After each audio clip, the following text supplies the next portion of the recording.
Hey there, good afternoon. Welcome to your 4 to 5. I'm Eric Chilton, joined by Maddie Gardner and Taheshah Moise. Good afternoon. We are here to inform you, make you feel connected, and as always, let you into our world. Yes, and we stream this show live on Facebook, YouTube, and Twitter. So join the conversation by logging on to Facebook, WFMY News 2's Facebook page. In the meantime, let's get you caught up on the news of the day and get right into the latest COVID-19 numbers here in North Carolina. The state health department says we have recorded a new daily high for hospitalizations of just over 1,700 people. The health department already reported 3,100 new cases of the virus today. That put our daily percent positive at 6.5%. Now, keep in mind, the state wants to see us at around 5%. We are doing better, though, compared to the rest of the country. The U.S. averages nearly 12% for the daily percent positive. And as cases surge around the country, many states are looking to new restrictions to help limit the spread. Massachusetts and New York City are now asking people not to travel for Thanksgiving.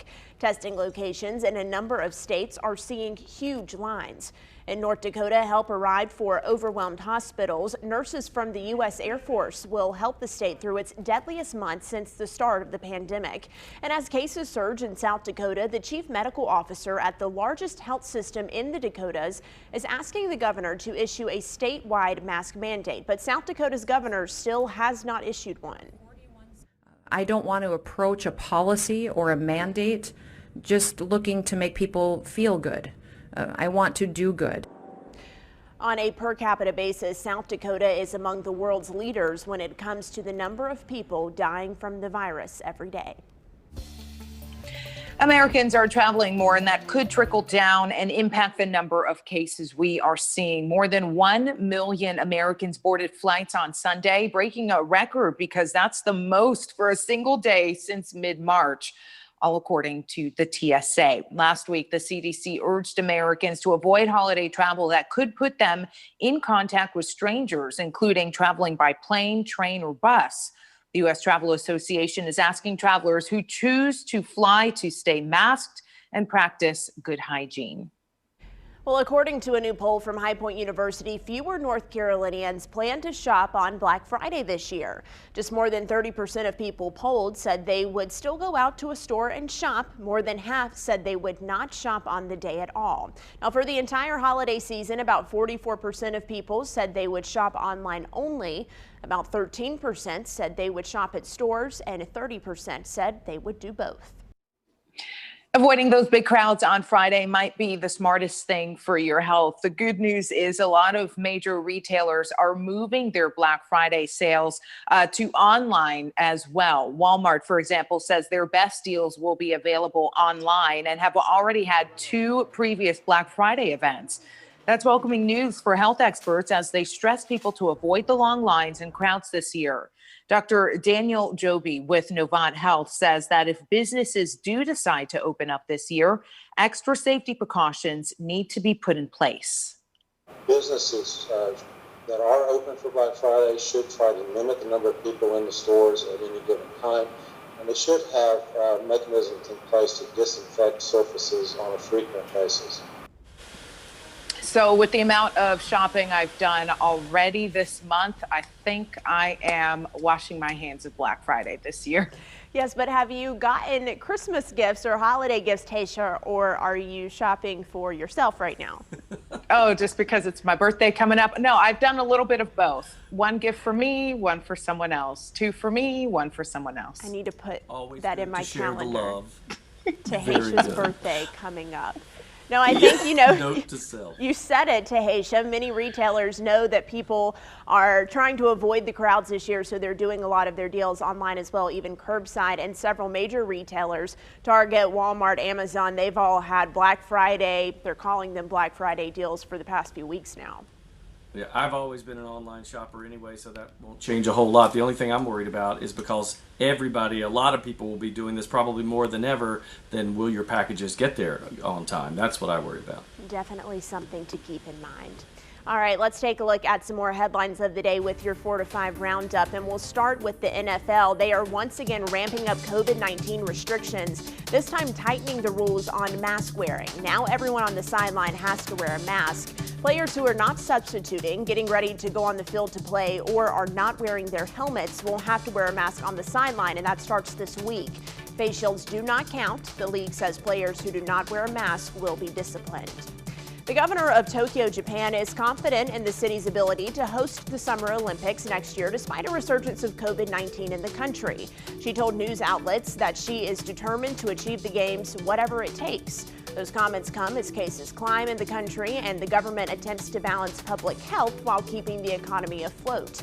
The Olympics, by the way, are set to begin on July 23rd. And former Jeopardy contestant and winner Ken Jennings will serve as interim host for the game show once filming starts up again next week. Longtime show host Alex Trebek died earlier this month after battling pancreatic cancer. Additional hosts will be announced in the coming weeks. Jennings holds the all-time record for the most consecutive games won and the highest winnings in the regular season. After the announcement, he tweeted, "There will only ever be one Alex Trebek, but I'm honored to be helping Jeopardy out." Well, we're looking at temperatures across the area. It's a little chilly today, wasn't it? 51 degrees in the Triad, at least at where we keep our records there at the airport in Greensboro. It is also 51 in Winston-Salem. Burlington has a reading of 54, and Lexington and Asheboro both at 52 degrees. All right, here's what it looks like tonight. 37 degrees, mostly cloudy skies. Winds are going to be fairly light tonight. Tomorrow only about 5 to 10, but we will see cloudy skies. Looks like a system starting to move by with a 58-degree high tomorrow. Could see some on again, off again, light shower activity for tomorrow. Not seeing that right now, but when we go out to the eastern half of the U.S., you can see that frontal boundary as it approaches us. Probably the best time for rain will be Wednesday night, maybe into early Thanksgiving Day, and then we think hopefully by midday or so most of the rain will start to move out after that frontal boundary moves by. Here's what it looks like on the surface chart with the high pressure over us. It was a nice day today. As that gives way to the low pressure, it'll be a little bit warmer tomorrow, as we mentioned, close to 60 degrees, and we'll even get warmer after that. But that front again will clear us during the day on Thanksgiving Day, so you may see a few showers for the first half of the day and then clearing skies by Thursday night. I am sure Eric will tell you this, but it is still way too early to predict the type of winter weather we are going to have. Still, that does not stop most of us from wondering just how much winter weather we could see over the next few months. Viewer Joanne Suttles wanted us to look into one winter folklore in particular, saying when you see a lot of acorns on the ground, the squirrels are getting ready for a cold winter. So the theory here is that squirrels somehow know that they need to stock up for a bad winter, so they drop a bunch of acorns. Here's what Hallie Buckenoff, a vet tech and field biologist with the North Carolina Zoo, told us. So lots of acorns on the ground doesn't necessarily mean that the squirrels can predict the weather this winter. What it usually means is that it's a mast crop season.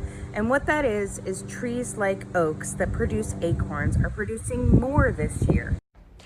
All right, so there are just a bunch more acorns on the ground from the trees in general this year. What triggers it? Well, that's largely a mystery. Even though scientists speculate climate is a factor and squirrels drop the nuts fast, but not because they know that a bad winter is coming. It's not that they know what the weather will be, but they're preparing for any kind of weather. And the better prediction is because there's more food, there may be more squirrels next year because they are better able to survive with extra fat and extra food squirreled away. All right, so not only do they feed the squirrels, they also feed the forest. And since animals can't eat all of the nuts that are left over, the nuts just turn into seedlings and then we get new trees. So once again, not a good indicator of winter weather. However, I think that these wives' tales and folklores are fun things to look at every year. They are very fun. I love it when people bring those up because we always talk about them in the Forecast Center. I do not check the squirrel chart daily, I can tell you that. I always just think it's funny. You know, I know there's a scientific answer for everything, but I just like the idea of the squirrels just being smart enough to know that it's going to be a bad winter and, you know, they're doing their thing. I mean, it's very similar to like what we do when we think there's going to be a snowstorm, right? We stock up on milk and bread and extra food to have around in the pantry. So maybe there's something to this, even though we just verified that there isn't. Yeah, they're smarter than we are, actually, I'm sure. Fortify is coming right back, but remember, we are live all the time throughout the break on Facebook, YouTube, and Twitter, and we would love for you to join our conversation there.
You know, you'd be hard-pressed to find a more wonderful organization than hospice. And if you've ever been in need of their services, you know how great they are and how valuable they are. Well, here's your chance to give back and make someone's tree, probably your own, look a little bit brighter. I spoke with Melissa Hyatt of Mountain Valley Hospice in Surry County about their ornament campaign.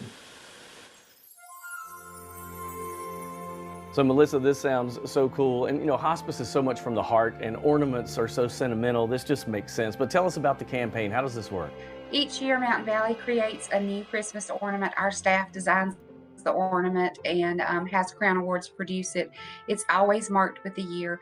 And we sell these publicly through our volunteer program and through our stores so that folks can have a holiday ornament to memorialize that loved one that they've lost this year.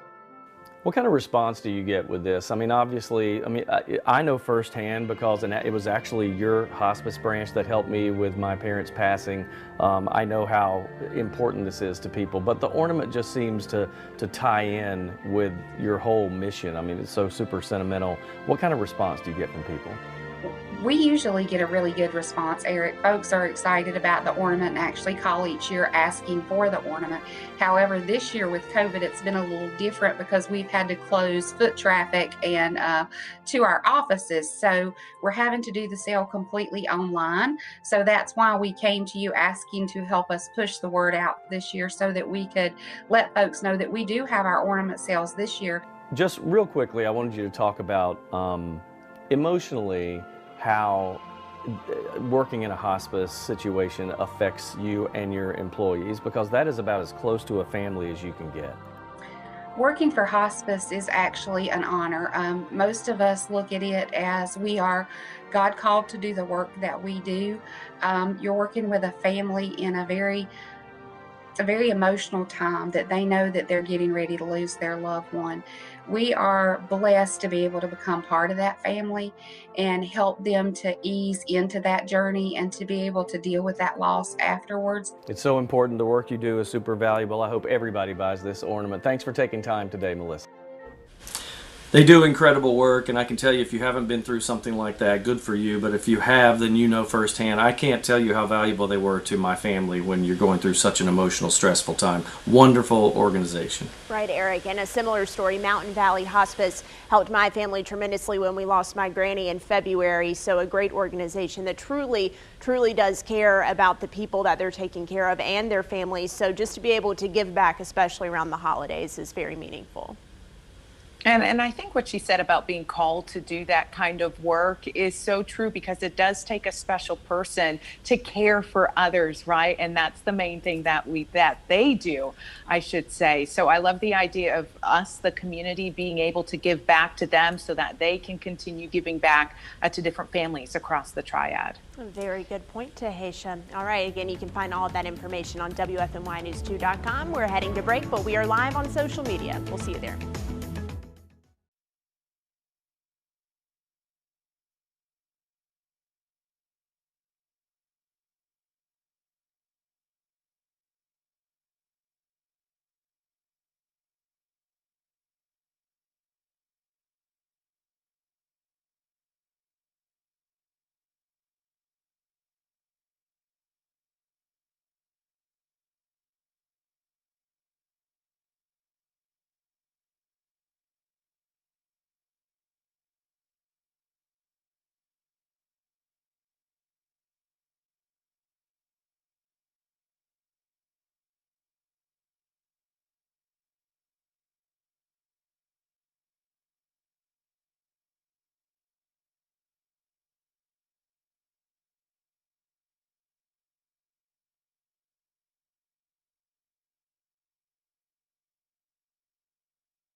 For nearly 30 years now, Christmas miracles have been happening in Surry County thanks to a program called Give a Kid a Christmas and a partnership between the school system and the sheriff's office. Each year, volunteers and donors make it possible for hundreds of kids to wake up on Christmas morning with gifts under the tree.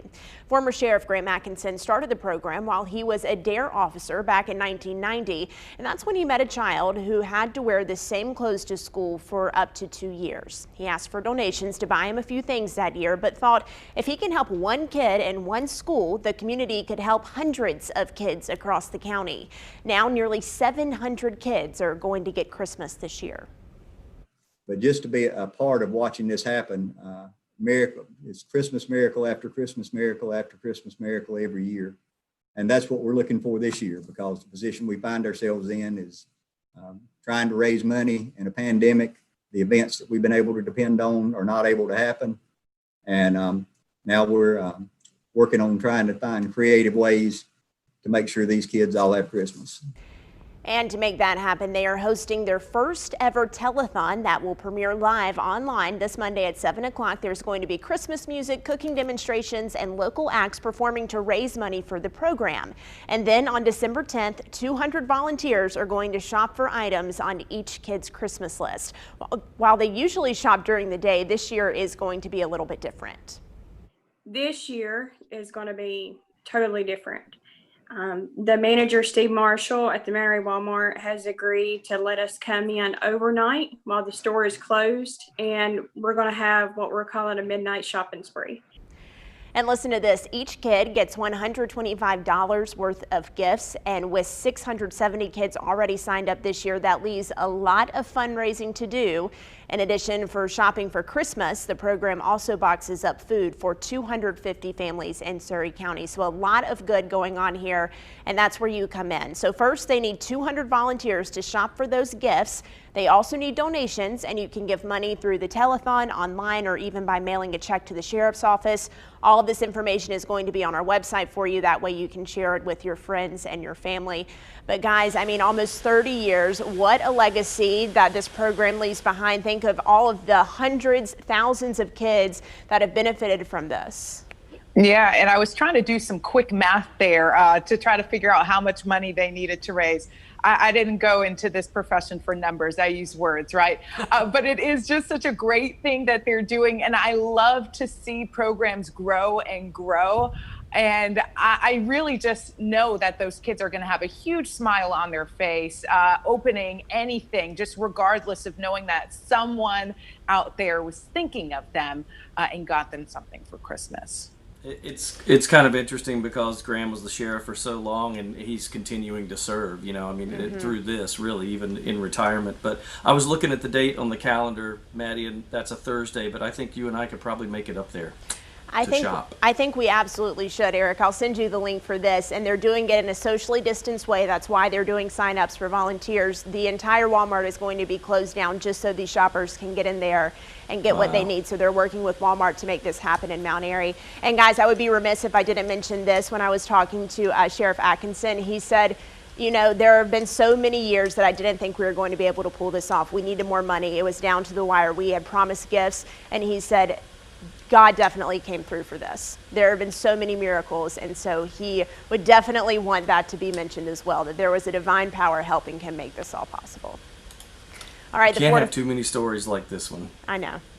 Absolutely. That's for sure. All right, the 4 to 5 is heading to break. I'm just kidding. Eric Chilton, it is your turn. Someone tell me to be quiet. I wasn't going to interrupt. I was going to let you go wherever you wanted to go. All right, let's see what's going on with the forecast. So clouds are starting to build in a little bit. Here I am. I'm actually looking outside. It's funny. Most weather offices don't even have windows. Isn't that funny? We can depend on computers. I can do that here. Clouds are starting to roll in just a little bit. We'll see more of that throughout the day tomorrow. In fact, as the system you see on the screen now starts to approach from the west to the east, we get a chance of rain. So maybe an on-again, off-again shower tomorrow. I think the heaviest rain would be overnight Wednesday night into maybe the first half of the day on Thanksgiving Day. But by midday and later, we'll start to clear out a little bit. And warmer air resides ahead of that front as it starts to move through. And if you look at our long range here, the 7-day forecast, I'll skip to that. It's a chance of a shower tomorrow, more drizzle than anything, 58 up to 68 for Thanksgiving Day. Rainy first half of the day, clearing out Friday, Saturday, Sunday, sunny to partly cloudy, and mostly 60s through Saturday.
Nothing says the holidays like playing games together as a family before or after dinner. So for today's question of the day on Facebook, I asked you all, what games do you play with your family during the holidays? A lot of great options here. Babo and Papa Bedrich say used to do bingo. Each person brought small gift bags for prizes. Judy says Monopoly and Uno, two classics. Pamela Pink says Taboo. Oh my goodness, too fun. Gabriella says, we like to play spoons and Uno with cousins. When the siblings are all together, though, Monopoly all the way. Alex Krejci says Settlers of Catan. Julie says the kid games are the best to play. Aries says Sequence and Pocono were my family faves. I don't know if I'm saying that right. Pocono, maybe. We get them coin cups out and be playing all night. And Barry says Jeopardy and Taboo. Brittany says Dutch Blitz, which is a really great game if you haven't played that one. And Ken Wood says the kids and young adults play Uno. The grown-ups play spades. So I asked Ken, I said, at what age do you graduate and you're allowed to sit at the grown-ups table? And he told me, I'm 46. I still like to play both, but I was 22 when I was first allowed at the grown-ups table.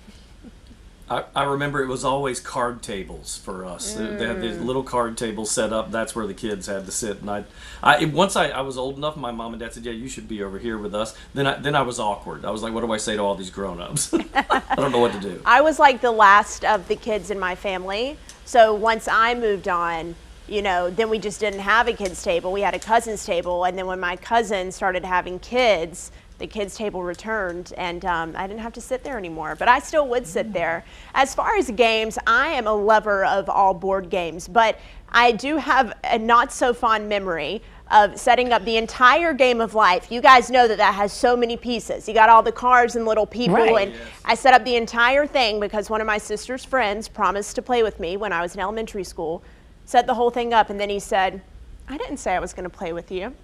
Ooh. That hurts. And I still haven't forgotten it. Clearly not. We're going to round him up and tie him down and make him play that game. I don't even want to play the game of life with him anymore, okay? The moment is past. You just live real life. My producer said, call him out. No. He's in the area. We can't do that. All right, hey, with Thanksgiving around the corner, we all have a little extra to be thankful for this year, of course, and we want to hear from you. We want you to send us a video of you telling us what you are thankful for. You can email it to the newsroom. So I want you to take out your phone, take a screenshot here, write this down, and send a video of what you are thankful for this year to 4to5@WFMY.com. And we're going to put it all together and we'll have it for you on Thanksgiving Day.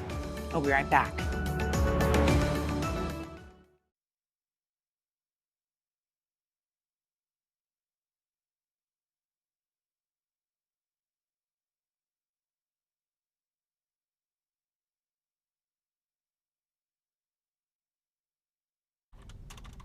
Hey, ice cold milk and an Oreo cookie, they forever go together.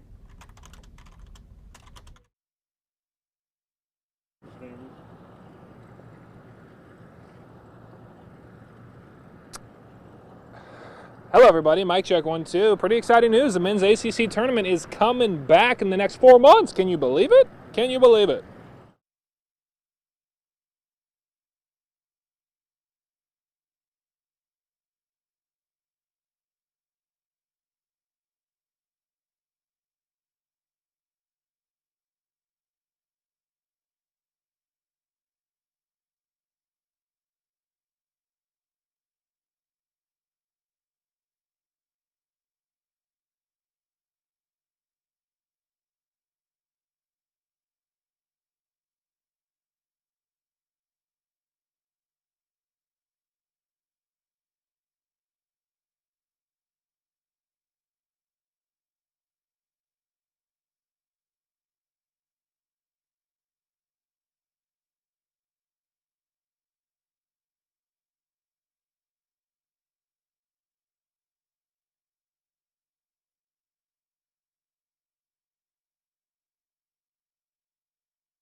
Good afternoon, everybody. Welcome back to the 4 to 5. I'm Eric Chilton alongside Maddie Gardner and Taheshah Moise. Yes, thank you so much for joining us on this Tuesday afternoon. It's a shorter week, but guys, it feels like a long week to me. Maybe you can weigh in on our Facebook live stream.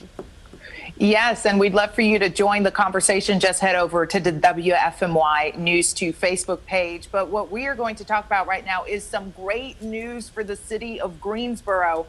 Tourneytown is coming back. That's right, sooner than most of us expected it to. Absolutely. The ACC announced earlier today that the men's ACC tournament is now going to be at the Greensboro Coliseum in March. WFMY News 2's Luke Liddon is live there. Luke, such an exciting day for college basketball fans. Yes, Maddie, I'm sure all the fans in the Triad and really all throughout North Carolina are thrilled about this news, especially when you consider the last time college basketball was played was here at the Coliseum before it was really ripped away from everyone due to the COVID-19 outbreak. Now, it's going to be relocated to the Triad here in March of 2021 and will not be played out in Washington, D.C. like the original plan. Now, the decision to relocate is due to the pandemic itself. The ACC will host the tournament March 9th through the 12th, and it's just another opportunity to prove why Greensboro is named Tourneytown after all. I think there's a sense of pride, and I think you'll feel it throughout the country. It's a place people associate the ACC tournament with is the Greensboro Coliseum. So I think of all the TV viewers who will be enjoying that event, and they'll associate with Greensboro and our moniker of being Tournament Town. When you think of men's and women's ACC swimming, men's and women's basketball, followed by men's and women's NCAA swimming right here at the GAC, we're going to be Tournament Town. Now the question everybody wants the answer to, will fans be allowed to attend? Well, we were told it's up to the ACC and the state of North Carolina to make that decision, but I think since we're several months away, it's still really too early to tell how many, if any, fans and media as well will be able to attend. But still very exciting news. I would say at this point, just think in your head no, and then if for some reason fans do get to go, and then you can be happy as opposed to setting your heart on something and just getting your hopes dashed, because I don't like that feeling too. However, I am still in the camp that I hope fans can go. You know, I actually feel like they almost owe it to us. I'm so glad they made this change, because last year it was canceled last minute and everybody was disappointed. We have hosted it more than anybody else, any other venue. 28 times we've hosted this, the granddaddy of them all, as they call them, and I'm glad to see it back. Whether fans are allowed or not, it's really good for us to get that back. Yeah, and not just the disappointment, but the money that Greensboro lost when the tournament was canceled. In a story that we reported back in March, the estimate was $30 million. So I'm sure that many businesses around here are breathing a sigh of relief, hoping that this means fans will be able to come and that money will go back into our economy. All right, let's take a look now at some other headlines this afternoon in what we call your 4 to 5 roundup. A 12-year-old girl is now recovering after she was shot in the leg at Hendersonville Middle School this morning. The police chief says a 12-year-old boy fired a gun inside of the school's gym. He says about 35 people were in the gym at the time of the shooting. Investigators are now trying to figure out why the student shot the other student. The girl went to the hospital and is now in stable condition. The federal government is making General Motors recall and repair nearly 6 million pickup trucks with Takata airbags. The National Highway Traffic Safety Administration says this will cost the automaker more than $1.2 billion. GM says it will not fight the recall, although they petitioned the agency 4 times starting in 2016 to avoid recalls. Takata airbags have been deemed potentially dangerous because they once used ammonium nitrate to create a small explosion to fill the airbags during a crash. And an all-black officiating crew worked an NFL game for the first time in the league's history last night. When the NFL announced the crew last week, the executive vice president of football operations called the move a testament to the countless and immeasurable contributions of black officials to the game. The members of the crew have a combined 89 years of NFL experience and have worked 6 Super Bowls.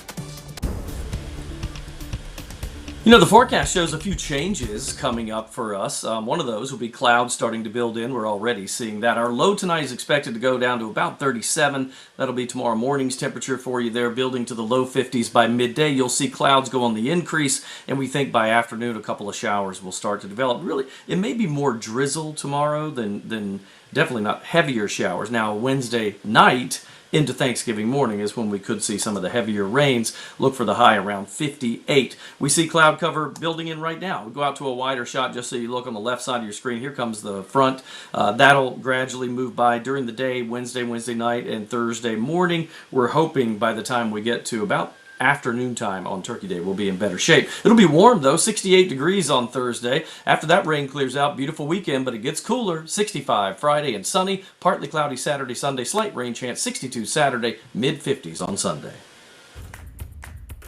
Don't miss this next story. A Reidsville woman is getting national attention for how she gave back to her community at the start of this pandemic. All it took was flour, a little bit of yeast, and a lot of love. Baking to me is making other people happy. Abby Carter is back to focusing on her culinary classes at school. But at the start of the pandemic, she was baking up a storm. It was going out in 50 loaf increments, sometimes multiple times a week. It all began with a need in her community. Her sister Kristen works with Covington Church's food distribution program in Reidsville. Back in March, bread was hard to come by. We just couldn't imagine, with kids being home and just the number of meals that a loaf of bread can provide, we couldn't imagine not putting them into our boxes. Kristen mentioned it to her sister at dinner one night, and Abby got to work. There were already people who had that were food insecure in King County, and the pandemic only made things worse. So I knew that if I have the resources and the skills and the talent to do something, why not put it to good use? Abby baked furiously for 3 months. She would also send bread and other baked goods to first responders and other frontline healthcare workers. I want them to feel as happy when they're eating it as I am when I'm making it. Her work caught the attention of the American Bakers Association. And our bread hero for the Southeast is Abigail Carter from Reidsville. Kristen nominated her sister for the award, all about shedding light on bakers helping others during the pandemic. It's something as simple as a necessity, like something that keeps us alive, and it can mean so much. The Carters say there is something we all can do to take care of each other. And I hope that somebody that sees this will just take the initiative and make the world a better place, whether it's through food or through their talent. Just, bring a smile to other people's faces.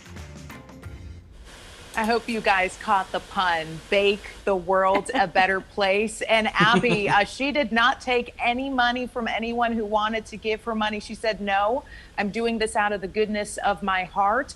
And the first day after her sister told her, she went down to a Restaurant Depot and got like 200 pounds of flour, trying to stick it in her car so she could start the process. Everybody always says, because baked goods come from the heart, they always say that bakers say it's not just the oven, it comes from the heart. She's a total representation of that phrase. Such a great story right here in our own backyard. And yes, I love the pun, Taheshah. I'm glad you caught attention to it again, because she truly is baking the world a better place.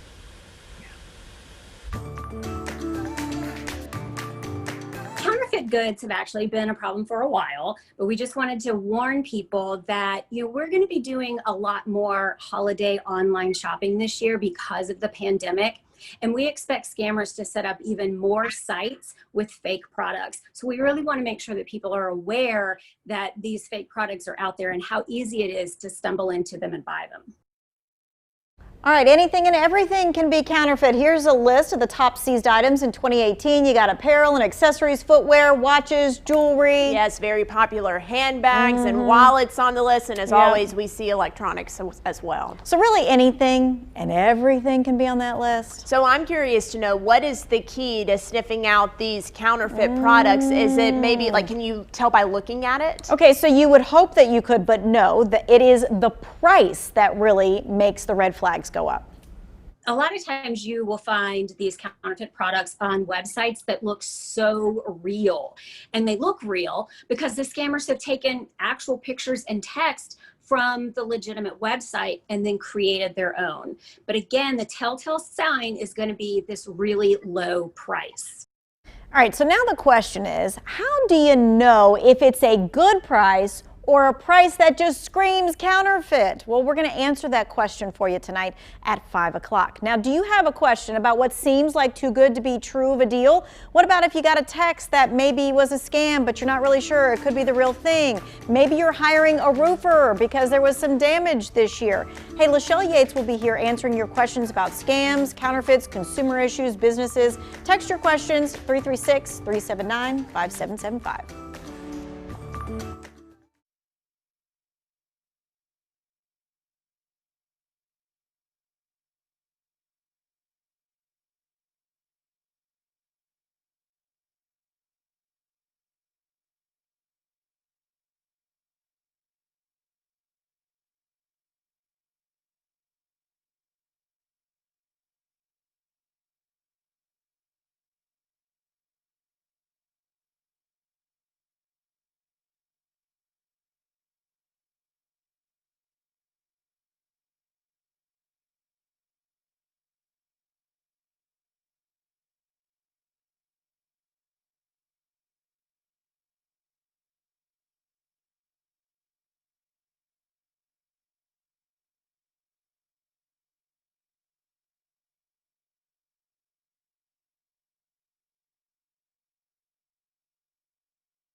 You know, kids and Christmas morning, nothing cuter than that. But helping to make every kid's Christmas merry, that's what one local law firm does every year. Here's the story behind Ward Black Law and why they team up, believe it or not, with the U.S. Marines to brighten kids' holidays. Janet, I know you do this every year. You and I have talked about this in years past, but it never ceases to amaze me that the heart behind this, especially the tie-in with the Marines. How did all this get started? Well, we've been doing this about 11 or 12 years now. We just love what the Marine Corps does. We want to honor them. And then we're moved by the children in the triad that don't have enough. And it's just heartbreaking to think that there are parents who will wake up on Christmas and can't provide for their children the way others can. So we love being a part of that solution. This year, obviously, it's a little bit different. Let's talk about how you're collecting, because obviously you used to have big events at the office, and now you can't do that. Well, this year we have boxes out front of the office so people can just come by and safely donate. That'll be available until December the 10th. We also have an Amazon wish list, and people can just click there and it'll ship directly to the Marines here in the Triad for kids here in the Triad. Well, I think we see it every year. You guys do great work. Thank you so much. We'll get the word out, and hopefully we'll have lots of filled up living rooms on Christmas morning thanks to you guys. It is pretty amazing what they do. I know this year, obviously, they talked about how different it's going to be, but actually it makes it easier for you to donate because you can do it from home. It'll go straight to the Amazon list. All that gets shipped to where it needs to go, and the Marines are, well, you know, Marines do a good job at everything they do. You don't have to worry about a thing. Yes, and I love that this triad tradition is still able to happen this year because if you drive down Wendover, you see Ward Blackwall, and they have everyone out there on the morning where they're collecting the toys, and the Marines are out there, and it's just so good to be able to physically see people doing good in their community. So I'm so happy that we are highlighting this, and I love an Amazon wish list. It is so easy to do that. Right, that's actually how I take care of some Christmas gifts for my family, so while I'm at it, might as well pull up the list there, add a couple gifts. And you know, sometimes it's one thing to give money to an organization, but knowing that you're buying this specific item, I don't know, there's just something special about that too. All right, well, the 4 to 5 is heading to break, but as always, you can join our conversation on Facebook, YouTube, and Twitter. We'll see you there.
Welcome back to your 4 to 5. All right, the story we're about to tell you about was brought to our attention thanks to Eric Chilton, because this is only a story that Eric Chilton would bring to anyone's attention.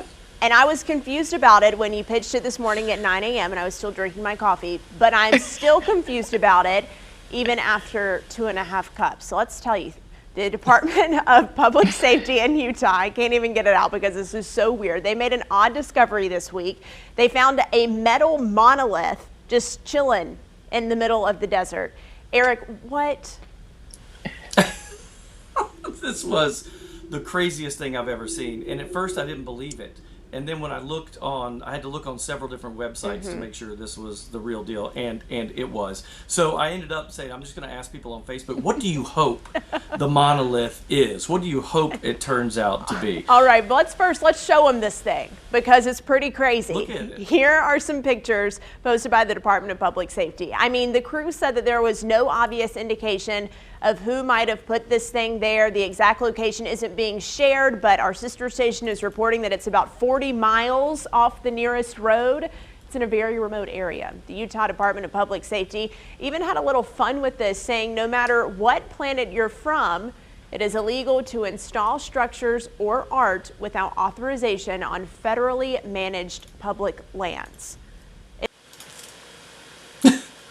So, when I did ask everybody about this, I couldn't wait for these answers because I figured it would be crazy. Brack Llewellyn, let's start out with him because he said something. You'd have to know your movie quotes to know what this is. But he said, my God, it's full of stars. He is referring to 2001, A Space Odyssey, in case you don't know what he's talking about there.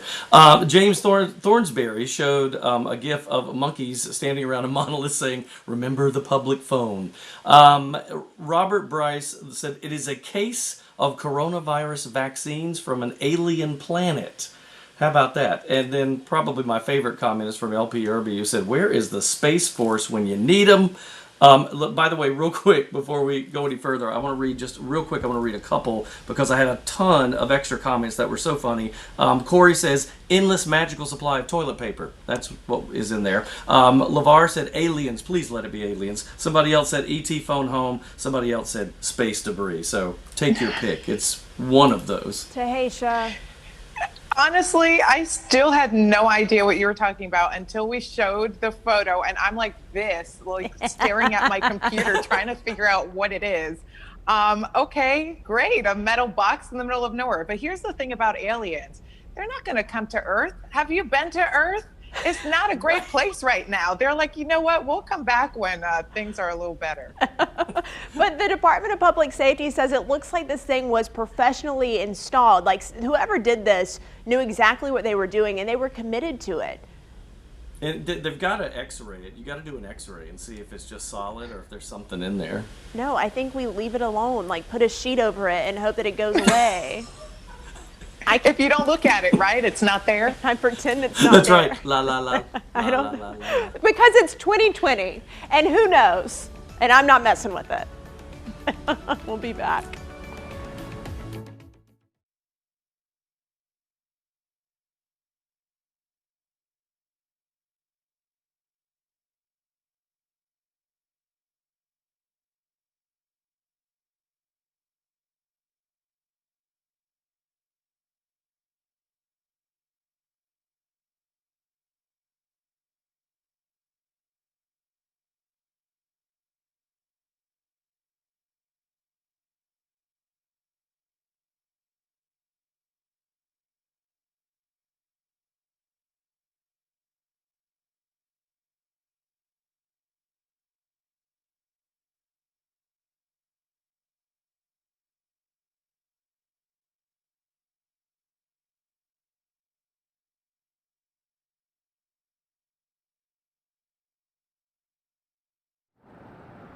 And the 6 o'clock, I just added a line of VO. Okay, that's fine.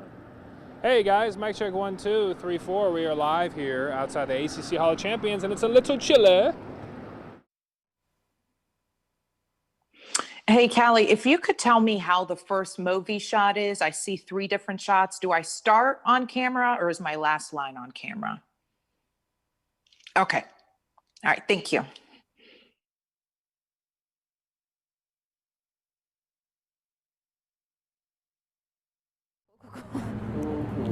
Like anyone outside of your immediate family.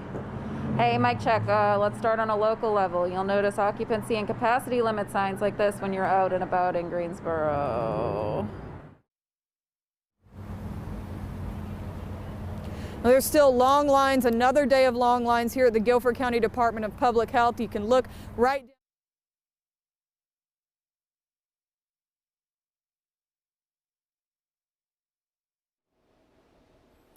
Hello, hello. Mic check 1, 2, 3. Everything good? 1, 2, 3, 4, 5. Hi there, Alabama, Alaska, Arizona, Arkansas, California, Colorado, Connecticut, Delaware, Florida. Hi there. Hello. Hey, people at the testing site, you're not getting your results by Thanksgiving now. Come on, give it up.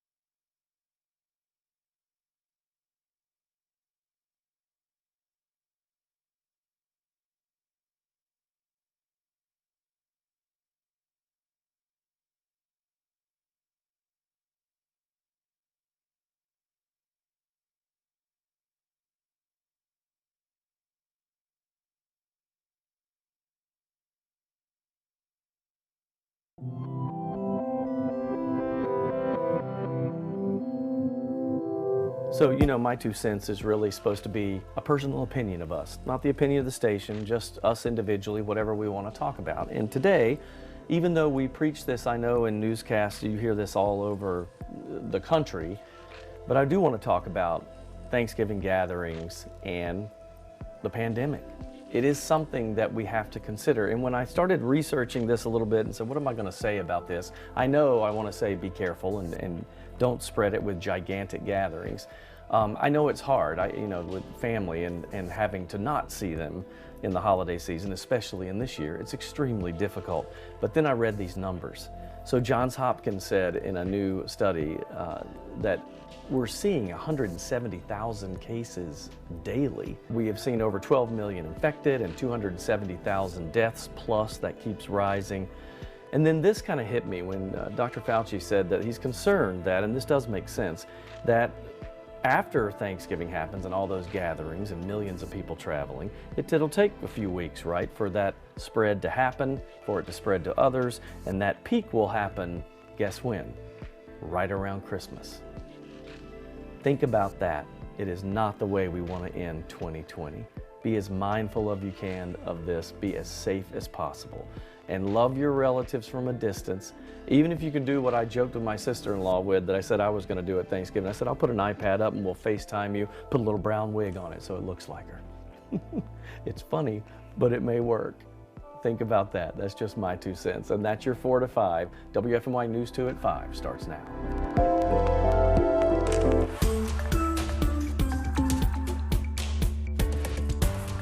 900 coronavirus tests in one day. Cone Health's Green Valley campus set a new high Monday, and staff expects it to happen again today.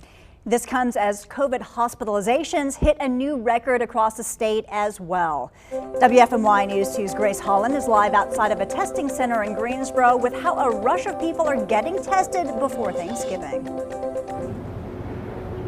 It's another day of long lines here at the Guilford County Department of Public Health. If you look right down here behind me, this is on Windover looking towards Summit Avenue. You can see the line is backed up here and also disrupting traffic, and it goes all the way down here to the next intersection before people are able to turn into that parking lot to get their test. But earlier today, things seem to be moving smoothly at one of the busiest testing locations in town. There were still long lines at Cone Health's Green Valley campus. That line didn't reach the road like it has recently, but that doesn't mean fewer people are seeking tests. David Thompson oversees Cone Health's testing sites. He says testing went through the roof this week, hitting a record of 900 tests at Green Valley Monday. Unfortunately, that's even with us having to shut down and pause probably about 3 different times. We could have probably easily done over 1,200 people yesterday, but just it was overwhelming. Green Valley is also the site of Cone Health's COVID hospital. While hospitalizations across the state hit a new record, Cone has 130 coronavirus patients across its hospitals. 30 of those patients are in the ICU. 72 are being treated at the Green Valley campus. Thompson says it's a reminder of how important it is to avoid spreading the virus. Wearing a mask is uncomfortable. Coughing up blood is even more uncomfortable. Burying a relative is more uncomfortable right now. So doing your part and wearing your mask is the best thing people can do. Thompson says if you're looking to get a test before spending time with loved ones, you may not be able to get your results back in time now before Thanksgiving. I'll explain more about that coming up at 6. So you heard us mention the state hit another record for people with the virus in the hospital. Here's the latest data. The state is reporting 1,724 North Carolinians in this category today. Not only is it the highest number that we have ever seen, it's also quite a jump from yesterday's record high. There were 1,601 cases yesterday. Well, today's increase is 123 higher than that. And since we're talking about Guilford County's numbers, here they are. Both of this week's reported numbers are higher than we have ever seen. The gaps here are Saturdays and Sundays when the county doesn't report this data. Greensboro businesses are trying to keep up with all of the changes both state and local leaders have implemented in the last few days. WFMY News 2's Jess Winters joins us live to break down some of the biggest changes you can expect to see right now. Okay, let's start on the local level. You'll notice capacity limit signs just like this one when you're out and about in Greensboro. Obviously, it's different for each business based on how much space they have. A lot of downtown businesses put up these signs this morning. It shows everyone, hey, this is how many people are allowed inside at a time at 50%. This signage is now a requirement under the emergency declaration Greensboro put in place on Friday. A lot of businesses have it up, and some of those who don't told me they didn't even know they had to, saying it's hard to keep up and keep adapting, but they are doing it to stay in business and ensure safety at the same time. We just have to mind our P's and Q's and make sure that we keep things on the level. It's been kind of tricky. We've just been, from the beginning, like ever since we reopened in June, we've just been really strict about everything. Now on to the new statewide Executive Order 180. The biggest change for restaurants, breweries, and wineries is that everyone must wear a mask at all times unless you are actively taking a bite or taking a sip. That means when you sit down at your table, you can't just take it off while you wait for your food and drinks like you might have before. The mask stays on. And then at gyms, you must be wearing a mask at all times. Yes, that means while you're strenuously working out. The new executive order takes effect at 5 p.m. tomorrow. Jess, thank you. You may remember this. Empty stands at the ACC men's basketball tournament in Greensboro back in March. One of the first major events canceled at the start of the pandemic. Well, this cancellation is one of the reasons why the ACC is changing the schedule and bringing the tournament back to Greensboro next year. WFMY News 2's Luke Linden is live now with a closer look at this huge decision. Yeah, Julie, what a welcome surprise for all basketball fans throughout the Triad, right? The men's ACC tournament was scheduled to come to Greensboro 2 years from now, but now we've learned it's coming much sooner than we all had originally thought. It was scheduled to come back to the Triad in March of 2023, but has since been relocated to Greensboro just a few months from now in March of 2021. Now, the original plan was to have this tournament held in Washington, D.C. Just a few months from now, but was moved back to the Triad because of the ongoing pandemic and safety concerns. And when it comes to safety, regardless of how many fans will be able to attend, the staff here are extremely confident in their ability to host a safe tournament for everyone involved. It's already been sanctioned by the Guilford County and the state of North Carolina as well. So very detailed, well mapped out plan, and I think that influenced both the ACC's medical committee and